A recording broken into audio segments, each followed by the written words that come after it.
बिस्मिल्लाहिर्रहमानिर्रहीम अस्सलाम वालेकुम। इन दिनों पाकिस्तान एक मैं कहूँ कि सदमे की कैफियत में है। कराची में जो गुल प्लाजा में आग लगी, ये महज कराची का मसला नहीं, ये पाकिस्तान के हर बड़े शहर का मसला है। सवालात ये पैदा होते हैं कि पाकिस्तान की जो हुकूमतें और जो हमारा रियासती निज़ाम है, क्या यानी इस काबिल नहीं है कि वो एक बड़े शहर में इस तरह के वाक़यात की रोकथाम कर सके। पहली बात तो कि ये कि इस तरह का कोई वाक़या ना हो, और दूसरा अगर इस तरह का वाक़या हो जाए तो उसका रिस्पॉन्ड टाइम और जो रिस्पॉन्स है वो बहुत एफिशिएंट होना चाहिए। दुनिया में बड़े बड़े शहर हैं, कराची दुनिया का एक बड़ा शहर है, लेकिन जो दुनिया के बड़े शहर हैं जिस तरह बीजिंग, टोक्यो, जिस तरह न्यूयॉर्क, और हमने इन शहरों में इस तरह के वाक़यात बहुत कम देखे हैं। अगर कोई हुआ तो वहाँ की जो इंतज़ामिया थी वो इतनी मुस्तैद थी कि उसने उन वाक़यात के ऊपर काबू पाया। अब तरह तरह की मिसालें भी सामने आ रही हैं। कैलिफोर्निया के जंगलों में आग लग जाती है, वो स्विट्ज़रलैंड में भी, या ऑस्ट्रेलिया में या न्यूजीलैंड में भी कुछ आग लगी थी। इस तरह के वाक़यात सामने आते हैं, जस्टिफिकेशंस दी जा रही हैं। तो हमने कोशिश की है कि आज इन जस्टिफिकेशंस के ऊपर भी बात करें, और कराची में एग्जैक्टली हुआ क्या, आइंदा ऐसा ना हो, इसका क्या तदारुक किया जा सकता है, सद्देबाब क्या किया जा सकता है। हमने दरख्वास्त की थी जनाब मुर्तज़ा वहाब साहब को। मुर्तज़ा वहाब साहब के ऊपर इस वक्त सब उंगलियां उठ रही हैं। तो मैं ज़रा बहुत शुक्रिया अदा करता हूँ आपका सर, मुर्तज़ा साहब, मुर्तज़ा भाई, आपने टाइम दिया। तो ज़रा खुल के बातें करेंगे। पहले तो मुझे ये बताइएगा कि ये वाकया, इसकी क्रोनोलॉजी अगर आप हमें बता दें कि ये आपके नोटिस में कब आया, कराची की इंतज़ामिया के नोटिस में कब आया, एग्जैक्ट आग कितने बजे लगी, और आपको कितने बजे रिपोर्ट किया गया, और आपका जो रिस्पांस लेवल था, टाइम था, वो कितना था, ये ज़रा बता दीजिए। जी इमरान भाई, बहुत शुक्रिया। और मैं कोशिश करूंगा कि मैं तबसरा ना करूं उसके ऊपर, मैं आपको फैक्ट्स दूं और फिर सुनने वाले खुद फैसला करें कि एग्जैक्टली हुआ क्या। जो रिकॉर्ड है, चूंकि 16 पे या 1122 पे जो कॉल आती है ना, वो तमाम की तमाम का एक कॉल लॉग मेंटेन होता है। जी। 10:26 पे अब्दुस समद नामी एक बच्चे ने 16 पर कॉल की और उसने ये कहा कि गुल प्लाजा में आग लगी है। ठीक। 10:27 पे एम्प्रेस मार्केट का फायर स्टेशन हमारा वहां से करीब है और सेंट्रल फायर स्टेशन वहां से करीब है। हम्म। दोनों से एक एक फायर टेंडर रवाना कर दिया गया, जो कि with in the next 5 minutes मौके पर पहुंचा। और मौके पर पहुंचने के बाद उन्होंने अपने चीफ फायर ऑफिसर को मुतला किया कि आग की जो नौयत है या आग का जो नेचर है वो संगीन है, हमें बैकअप की जरूरत है। हम्म। 10:42 के करीब उन्होंने ये कॉल की है अपने चीफ फायर ऑफिसर को। चीफ फायर ऑफिसर ने जो म्यूनिसिपल कमिश्नर हमारे हैं उनको और मुझे एक वॉइस नोट के जरिए मुतला किया कि सर इस तरह की आग लगी और मैं मौके पर पहुंच रहा हूं। हम्म। और उसके बाद हमारी गाड़ियां, बैकअप वगैरह आ गया और वो आग बुझाने का सिलसिला उसके ऊपर जारी रहा। ये फायर ब्रिगेड का मौकिफ था जो मुझे ऑफिशियली कन्वे किया गया और मैं देख भी रहा था, मेरे पास वो तस्वीर और शवाहिद मौजूद थे। लेकिन चूंकि इतनी कैंपेन की गई कि फायर ब्रिगेड वहां पहुंची नहीं और 1.5 से 2 घंटे तक फायर ब्रिगेड वहां नहीं थी, तो मैं इस चीज को चेक करने के लिए अपने सेफ सिटी का जो कमांड एंड कंट्रोल रूम है उसका मैंने विजिट किया। और हम्म। वहां पे मैंने उसकी वीडियो फुटेज जो है वो निकलवाई, ताकि ये चीज चेक की जा सके कि जो वर्जन मुझे दिया जा रहा है सरकारी तौर पर वो दुरुस्त है, या जो वर्जन कुछ लोग टीवी पर कन्वे कर रहे हैं या सोशल मीडिया पर कन्वे कर रहे हैं वो दुरुस्त है या नहीं। हम्म। जो मैंने, इमरान भाई, सीसीटीवी फुटेज देखा, वो दो जगहों का मेरे पास वहां पर अवेलेबल था। एक है गुल प्लाजा की बैक साइड जो कि डीसी ऑफिस की बैक साइड है, और एक है मेन एमेजना रोड जो कि रिम्पा प्लाजा की साइड है। हम्म। दोनों फुटेजेस के अंदर ये क्लियरली नजर आता है कि आग के जो धुआं है बिल्डिंग से वो तकरीबन कोई 10:02, 10:03 पर निकलना शुरू हुआ और अगले 4 से 5 मिनट के अंदर आग की शिद्दत नजर आती है। जो पहली फायर ब्रिगेड हम्म। की गाड़ी वहां नजर आ रही है, वीडियो में नजर आ रही है, वो नजर आती है 10:17 पे। ठीक। और दूसरी गाड़ी जो नजर आती है जो रिम्पा प्लाजा की साइड पर है वो नजर आती है 10:32 पे। ठीक। स्नॉर्कल जो है वो तकरीबन 11:20 या 11:22, थोड़ा सा मैं ऊपर नीचे हो सकता हूँ टाइम में, वो भी वहां पर देखी जा सकती है कि स्नॉर्कल काम कर रही है। स्नॉर्कल वो होती है जो लैडर के जरिए ऊपर से लोगों को निकालती है, ठीक। तो वो भी वहां पर ग्राउंड पर मौजूद है। हम्म। उसके बाद इमरान भाई, कि मैंने जो बच्चा अब्दुल समद जिसने कंप्लेन की थी, जी। उसको बुलाया, मैंने उसको ठीक। फोन किया, मैंने कहा मैं आपसे मिलना चाहता हूँ। वो मेरे पास आया और मैंने उसका शुक्रिया अदा किया कि आपने बर वक्त हमें मुतला किया। मुझे जरा बताइए क्या हुआ उस वक्त। हम्म। तो उस बच्चे ने जो मुझे खबर दी, उस बच्चे के वालिद साहब की वहां पर दुकान है ग्राउंड फ्लोर पे। हम्म। तो वो बच्चा खुद बिल्डिंग में मौजूद था, वो उसका आई विटनेस है, उसके वालिद साहब उसके आई विटनेस हैं। तो उस बच्चे ने मुझे बताया कि यही कोई 10:05, 4 मिनट के करीब हमें धुआं फील हुआ और हमें सांस लेने में दिक्कत हुई। ठीक। कुछ देर बाद वहां शोर होना शुरू हुआ कि जी आग लग गई है, हम्म। और लाइट बंद हो गई वहां की। हम्म। कहते हैं हम लोग वहां से भागे, हम्म। और चूंकि हमारे लिए रूटीन था, हमें एग्जिट पता थे, हम फौरन निकल के बिल्डिंग से बाहर पहुंचे। तो मैंने हम्म। कहा आपने फोन कब किया 16 पे? उसने कहा सर मैंने बाहर निकल के कॉल की। हम्म। तो उसने बाहर निकल के 10:25, 10:26 पे कॉल की जो हमारे पास मौसूल हुई। तो मैंने कहा क्या वहां पर फायर ब्रिगेड आई थी, नहीं आई थी काम? उस बच्चे ने, उसके वालिद साहब ने भी कंफर्म किया कि सर फायर ब्रिगेड वहां पर आई, वो काम कर रही थी, एम्बुलेंसेस भी वहां मौजूद थे। उसके वालिद साहब ने मुझे कहा सर मुझे बड़ी हैरत हो रही है कि जो प्रोपेगेंडा किया जा रहा है, जो बातचीत की जा रही है कि टीम वहां नहीं पहुंची, ये बिल्कुल गलत है। बिकॉज आपके लोग वहां पर मौजूद थे और उन्होंने काम किया। हम्म। आग की शिद्दत बहुत सिवियर थी, सीरियस थी। ये सारी बातें, तो फैक्चुअली ये चीज है। अब इमरान भाई मुझे सिर्फ एक चीज इन्वेस्टिगेट करनी है, हम्म। कि मैंने आपको बताया कि कॉल आई है 10:25, 10:26 पे, सही। और पहला फायर टेंडर वहां पे 10:18 पे पहुंचा है। ठीक। तो वो मैंने भी अपनी फायर टीम को कहा है कि वो फायर टेंडर जो है वो कैसे पहुंचा। तो मुझे बताया ये गया है कि धुआं नजर आया, जिसके ऊपर वहां से मशीनरी मूव हुई थी। बट इस चीज को मैं अभी कंफर्म कर रहा हूँ, उसको इन्वेस्टिगेट कर रहा हूँ। इसमें मैं थोड़ा मोहतात हूँ। बाकी चीजें जितनी भी मैंने आपको बयान की हैं, वो मैंने खुद सीसीटीवी फुटेज देखी है, और वो बच्चा जिसने 16 पे कॉल की थी उससे खुद गुफ्तगू करने के बाद मैं आपको बता रहा हूँ। ठीक। अच्छा, मुझे ये बताइए कि ये तो तय हो गया कि आप के पास रिकॉर्ड भी है, और अगर कहीं पर किसी फोरम पर ये इन्वेस्टिगेशन होती है तो वो आप अपना रिकॉर्ड वहाँ पर पेश कर सकते हैं। और जाहिर है कि ये जदीद दौर है, आपके पास फुटेजेस वगैरह भी होंगी, वो भी आप पेश कर सकते हैं। लेकिन ये बताइए कि ये बात बड़े तवातर के साथ कही गई, बड़े यकीन के साथ कही गई कि पानी नहीं था। कुछ लोग कहते हैं कि शायद रास्ता नहीं था वहाँ पर, कोई सड़क वगैरह बन रही है या कोई प्लाजा बन रहा है, कुछ इस तरह की भी बातें, क्योंकि कोई, चूंकि ये सोशल मीडिया का दौर है और यहाँ पर जो है वो मिस इन्फॉर्मेशन भी जो है वो बड़ी यकीन के साथ, बल्कि इखलास के साथ, मैं अगर कहूँ तो वो भी गलत नहीं होगा, वो फैला दी जाती है। तो आप क्या कहते हैं, क्योंकि आपकी जो इंतज़ामिया है उसके ऊपर बड़े ये स्वेर क्वेश्चन है कि अगर पानी नहीं था तो मतलब फिर तो क्या था?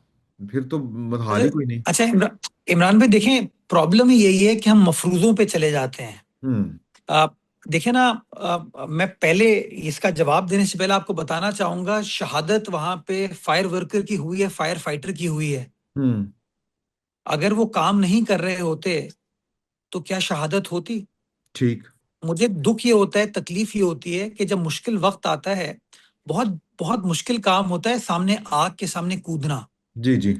और उस टाइम पे जो आपके फ्रंट लाइन वर्कर हैं, हम्म। जो फायर फाइटर्स हैं, जो काम कर रहे हैं, जो रेस्क्यू का काम कर रहे हैं सारा, अगर आप उनके बारे में कहना शुरू कर दें कि जी वो तो पानी नहीं था, वो तो पहुंचे नहीं, वो 1.5 घंटे बाद पहुंचे, तो हम क्या मैसेज कन्वे कर रहे हैं? तो मैं हम्म। जाती तौर पर, देखिए मैं तो आग बुझाने नहीं जाऊंगा, आप नहीं जाएंगे। जिनका काम है हमें उनको सपोर्ट करने की जरूरत है। और ठीक। मैं समझता हूँ जो लोग खतरा जानते हुए अपनी जान को जोखिम में डालते हैं, दे आर रियल हीरोज।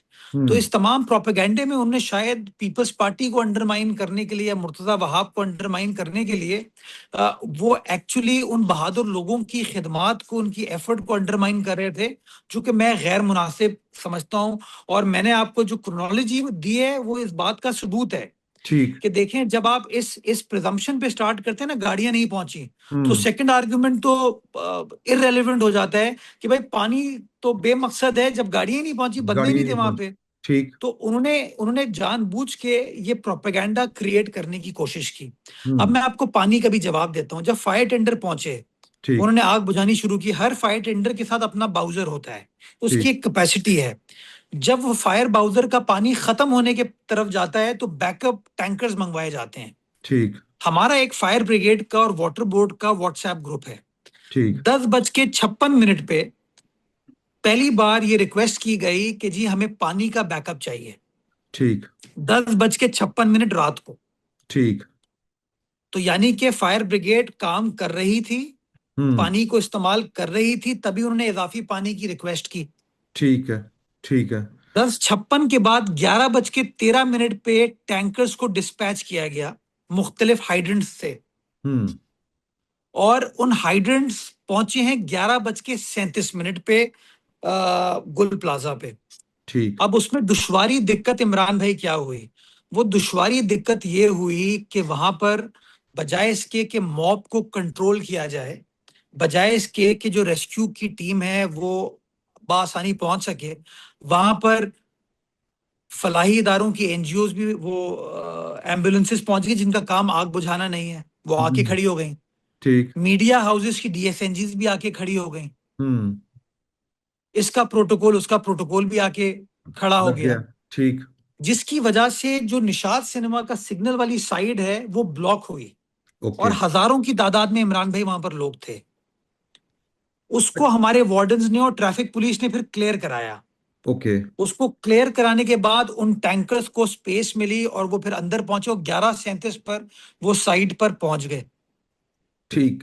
यानी अगर पुलिस वहां पे ठीक काम कर रही होती, ट्रैफिक पुलिस भी और दूसरी पुलिस भी, इस तरह के मौकों के ऊपर तो जो साइट होती है, जो अफेक्टेड एरिया होता है, वो कॉर्डन ऑफ कर दिया जाता है उसको। जो रेस्क्यू जो ऑपरेशन चल रहा होता है, वो उसके लिए रास्ते क्लियर किए जाते हैं। तो नहीं इमरान कोऑर्डिनेशन भाई का मैं इशू था। नहीं नहीं मैं इमरान भाई, पता है क्या होता है जब इस तरह की कोई इमरजेंसी सिचुएशन होती है, केओस मच जाता है। हम्म। और ये आप हमें समझने की जरूरत है, वाकई के 1 घंटे के दौरान की चीज है। ठीक। उस वक्त किसी को नहीं पता हो क्या रहा है, कौन लीड कर रहा है, कौन लीड नहीं कर रहा। हम्म। हर बंदा अपनी अपनी एफर्ट कर रहा होता है। जो जो तमाशबीन वहां पर आते हैं, जो बाई स्टैंडर्स वहां पर आते हैं ना, हम्म। वो भी कोई रास्ते को रुकावट बनने के लिए नहीं आते हैं। जाहिर वो है। ये देखने के लिए, राइट, वो देखने के लिए आते हैं हो क्या रहा है, अगर मैं कुछ कर सकूं। और हर हाँ। बंदा कोशिश कर रहा होता है। तो उसमें थोड़ी सी दुश्वारी आती है। और हम्म। मैं बार बार एम्फेसाइज करता हूं लोगों को कि हमें बेसिकली ये एसओपी इस तरह की बनाने की जरूरत है कि जब कोई इस तरह का वाकया हो, वो एरिया को बंद कर दिया जाए। हम्म। कोई शख्स जो मुतालका नहीं है, जिसका काम नहीं है, हम्म। उसको वहां जाने की इजाजत नहीं होनी चाहिए। ठीक। लेकिन वो अनफॉर्चुनेटली होता यह है कि रूल्स बड़ी मुश्किल से हमारे मुआशरे में फॉलो किए जाते हैं, उसकी कमी हम्म। है एक। ठीक। तो ये कहना कि वहां पर कानून नाफिज करने वाले इदारों ने काम नहीं किया है फलान, नहीं, नॉट एट ऑल। वो हम्म। बेचारे भी अपना काम कर रहे थे। लेकिन प्रेशर ऐसा था, लोग इतने थे कि अगर उसके ऊपर कोई लोगों को पुश बैक भी किया जाता तो फिर रिएक्शन ये आता, ये देखें लोगों को रोक रहे हैं ये। हाँ। तो थोड़ा सा मैं समझता हूँ इसके अंदर हमें लोगों के अंदर ये अवेयरनेस क्रिएट करने की जरूरत है ठीक। कि जितनी हमारी वो मदद करेंगे उतना ज्यादा आसानी से ये काम हो पाएगा। ठीक हो गया। अच्छा, दूसरा मुझे ये बताइए कि एक आम तासुर ये है कि फायर ब्रिगेड के वो जो एसओपीज होते हैं, या हर प्लाजा में और इस तरह के जो कमर्शियल एरियाज में जो एसओपीज बनाए जाते हैं, वो फॉलो नहीं किए जा रहे थे। अब ये जिम्मेदारी आपकी है, बिल्डिंग डिपार्टमेंट जो है आपका, कंट्रोल डिपार्टमेंट, उसकी है, ये किसकी जिम्मेदारी है कि वो चेक करे कि इस प्लाजे में, अब वो देखे ना, वो जो एक आबाद वाले हैं, वो उन्होंने शोर डाल दिया है कि इतने कम अरसे में हम ये नहीं कर सकते। तो जब बिल्डिंग बनती है तभी ये सारी चीज़ें मौजूद हों, और फिर उसके बाद उनका एक रूटीन का चेकअप होता हो कि यहाँ पर ये मतलब सहूलतें और वो जिम्मेदारियां पूरी की जा रही हैं या नहीं की जा रही, ये किसका काम है ये वाला? लेकिन हसन भाई, पहले अपना इमरान भाई, पहले तो मैं ये कहूँ ना, हसन बख्शी साहब इल्जाम लगाते वक्त तो मेरे ख्याल में 5 मिनट भी वेट नहीं करते। हम्म। लेकिन जब काम करने का वक्त आता है, उनकी गलती या उनसे रिलेटेड जो काम करने की बात होती है, तो कहते हैं यार 3 दिन भी नाकाफी हैं। ठीक। तो थोड़ा सा मेरे ख्याल में ना, वही जो हम लोग रेट्रिक सेंट्रिक हो गए हैं, उसके अंदर कहीं ना कहीं हमें सोचने की जरूरत है कि हम कैसे कंट्रीब्यूट कर सकते हैं। हर बंदा तनकीद की तरफ जो चले जाता है ना, that is not the solution for our society. ठीक। अब इसमें देखें, दो दो चीजें हैं इमरान भाई। पहली चीज है फायर सेफ्टी ऑडिट। ये हम्म। काम है फायर सर्विस वालों का, रेस्क्यू 11 11 2 वालों का। ठीक। बिल्डिंग के नक्शे की खिलाफ वर्जी, कि फायर हम्म। सेफ्टी एग्जिट है नहीं है, उस फायर सेफ्टी एग्जिट को आपने ब्लॉक कर दिया है, इंक्रोच कर दिया है, ये जिम्मेदारी है बिल्डिंग कंट्रोल अथॉरिटी की। ठीक है। इन दोनों जगहों पर इन्फोर्समेंट का फुकदान है। हम्म। इसको हमें अपनी गलती को तस्लीम करना चाहिए कि ठीक। हमें इस एस्पेक्ट को प्रायोरिटाइज करने की ये जरूरत है। 11 11 2 किसके अंडर आता है? 11 11 2 भी सरकार, गवर्नमेंट ऑफ सिंध का हमारा रिलीफ एंड रिहैबिलिटेशन डिपार्टमेंट है, उसके तहत वो इदारा चलता है। ये आपकी निगरानी में नहीं है, मेयर वो की निगरानी में नहीं है? मेयर के अंडर नहीं है वो, ठीक लेकिन है। गवर्नमेंट ऑफ सिंध के साथ है। जाहिर है। हम लोग क्लोज कोऑर्डिनेशन में काम करते हैं, लेकिन हाँ, वो एक और एंटिटी जरूर है। ठीक है। ये बैड सिग्नल्स की वजह से मुर्तज़ा वहाब साहब की हम पूरी बात नहीं कर सके, फिर दोबारा उनसे मौका लेंगे, टाइम लेंगे, और फिर मौका मिला तो उनके साथ पूरी बात करेंगे। मैं उनसे पूछना चाह रहा था कि जो अभी थोड़ी देर पहले एक प्रेस ब्रीफिंग या प्रेस कॉन्फ्रेंस में जो गुफ्तगू की है एमक्यूएम के जनाब मुस्तफ़ा कमाल साहब, तो उन्होंने जो गुफ्तगू की है वो मैं उनके साथ पूरी शेयर करना चाह रहा था, उनसे पूछना चाह रहा था, उनके साथ वो सवालात करना चाह रहा था कि एमक्यूएम कहती है कि पाकिस्तान में उनके साथ बड़ी ज़्यादती और जुल्म हो गया। प्रेस कॉन्फ्रेंस उन्होंने की है मुस्तफ़ा कमाल साहब ने, और वो कहते हैं कि ये शहर ऐसा नहीं था, कितना खून दें और कितने हादसात बर्दाश्त करें, ये इस शहर के रहने वालों की नस्ल कुशी हो रही है, ये नस्ल कुशी का मसला है। उन्होंने कहा कि इंसानों की तसल्लियाँ कोई अहमियत नहीं रखती। एमक्यूएम बड़ी जमातों में से एक है, हम अपनी ज़िम्मेदारी अच्छी तरह समझते हैं। उनका कहना था कि ये ना देखें कि किस लहजा में कह रहा है, ये देखें कि क्या कह रहा है। रियासत से मुतालबा करते हैं कि कराची को वफाक का हिस्सा बनाया जाए। उन्होंने मज़ीद कहा कि अगर शहर के लिए बात करो तो ये फैशन बन गया कि कहें कि बल्दिया फैक्ट्री का जवाब दो, आप 18 साल से हैं, आप हमें फांसी पर क्यों नहीं लटकाते? तो ये नहीं, वो पाकिस्तान पीपल्स पार्टी के साथ वो मुतालबा ये वाला कर रहे हैं, उनको वो मुखातिब कर रहे हैं। उन्होंने कहा कि जी सज़ा क्यों नहीं देते मशरक़ी पाकिस्तान में, उधर हम और उधर तुम का नारा एमक्यूएम ने लगाया था, ये वो सवाल पूछ रहे हैं। 27 दिसंबर को बेनज़ीर की शहादत पर दुकानें, गाड़ियों और फैक्ट्रियों को आग एमक्यूएम ने लगाई। मुर्तज़ा भुट्टो को भी एमक्यूएम ने मरवाया, बेनज़ीर के कातलों को भी एमक्यूएम ने खुला छोड़ा। मोहतरमा की शहादत पर एमक्यूएम ने जलाओ घेराव किया था। पीपल्स पार्टी को बताना चाहता हूँ, आप जो हम पर इल्ज़ामात लगाते हैं, और भी हैं इल्ज़ाम वो, यानी जिनका वो जिक्र कर रहे हैं, तो वो कह रहे हैं कि एमक्यूएम ने रियासत के साथ तावन करके राह के असला जमा करके रियासत को दिया। रियासत 30 सालों तक राह के तसल्लुत को ख़त्म करने में नाकाम रही, यानी कि रियासत के ऊपर भी उनका इल्ज़ाम है, और वो तस्लीम कर रहे हैं कि एमक्यूएम लंदन और अल्ताफ़ हुसैन साहब अभी भी उनकी यहाँ पर से है। रियासत को इस शहर से राह के दिए गए असलों के ट्रक भर कर दिए। उन्होंने कहा कि ये शहर किन लोगों के हवाले कर दिया है, एक दिन में 100 लोग मरते थे, ये खुली खुली जमहूरियत दहशत गर्दी है। कितने और लोग जल मरे, कितने मजीद बच्चे गटर में गिर कर मरे, हमारी दादरसी कब होगी, लोगों को क्या तसल्ली दें, ये शहर ऐसा नहीं था, ये पूछ बताएं लोगों को। सिंध हुकूमत से जब शिकायत करें तो जवाब आता है बल्दिया फैक्ट्री की आग का जवाब दो, भत्ताखोरी का जवाब दो। क्या इसका जवाब ये है? सिंध में कोटा सिस्टम एमक्यूएम ने लगाकर नस्ल कुशी की। वफाकी वजीर का कहना था कि 18 साल से आप लोगों की हुक्मरानी है, आप इस तरह के सानहात का इंतज़ार करते हैं। एमक्यूएम के मेयर के ज़माने में भी आग लगी है, बोल्टन मार्केट में आग लगी, किसको याद नहीं। वफाक और रियासत के इदारों से कहता हूँ, ये शहर और कितनी कुर्बानी दे, वज़ीर आज़म चाहते हुए भी शहर के लिए कुछ नहीं कर सकते, क्योंकि पीपल्स पार्टी नाराज़ हो जाती है। सर पहले कभी पीपल्स पार्टी नाराज़ होती, कभी एमकेएम नाराज़ होती। मैं एमकेएम लंदन वाली बात कर रहा हूँ, आपको पता ना, हर दूसरे दिन एमकेएम इत्तेहाद से निकलने की बात किया करती थी। और यही जो हैं मुस्तफ़ा साहब, ये जो है वो धमकियां लगाने वालों में शामिल होते थे। तो मुस्तफ़ा कमाल साहब की मैं बात कर रहा हूँ। तो जनाब, ये अब उनके ख़यालात हैं और ये इनके विचार हैं।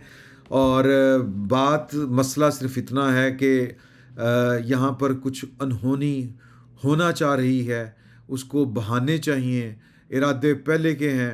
और छोटे सूबों की बात आप कर लें, 18वीं तरमीम की आप बात कर लें, जब कराची में आग नहीं लगी थी तब भी ये गुल प्लाज़ा को तो तब भी ये वाले प्रोजेक्ट्स जो थे वो फाइलों के अंदर मौजूद थे, इनके ऊपर काम हो रहा था। इनकी ख्वाहिशें, ये जिनकी ख्वाहिशें थी वो इन ख्वाहिशात का इजहार कर रहे थे। मियाँ आमिर साहब छोटे सूबों की जब बात कर रहे थे तब कराची के गुल प्लाज़ा में आग लगने के इम्कानात भी नहीं थे। अब जिस तरह से ये बातें हो रही हैं, जिस तरह से अब ये 18वीं तरमीम को टारगेट किया जा रहा है, जिस तरह से ये बातें कि जी के कराची को वफाक का हिस्सा बनाया जाए, ये कर दिया जाए, वो कर दिया जाए, छोटे सूबों में के मुतालबों में ज़्यादा शिद्दत, मुझे तो लगता है कि फिर फैसल ईदी साहब वाली बात के ऊपर भी हमें गौर कर लेना चाहिए कि क्या ये वो जो रुके हुए काम हैं, छोटे सूबों वाला, 18वीं तरमीम वाला, मैं वैसे ही एक बात कर रहा हूँ। तो फैसल ईदी साहब ने कल जो गुफ्तगू की है कि ये आग तो लगता है कि किसी की शरारत है, तो तहकीक होनी चाहिए।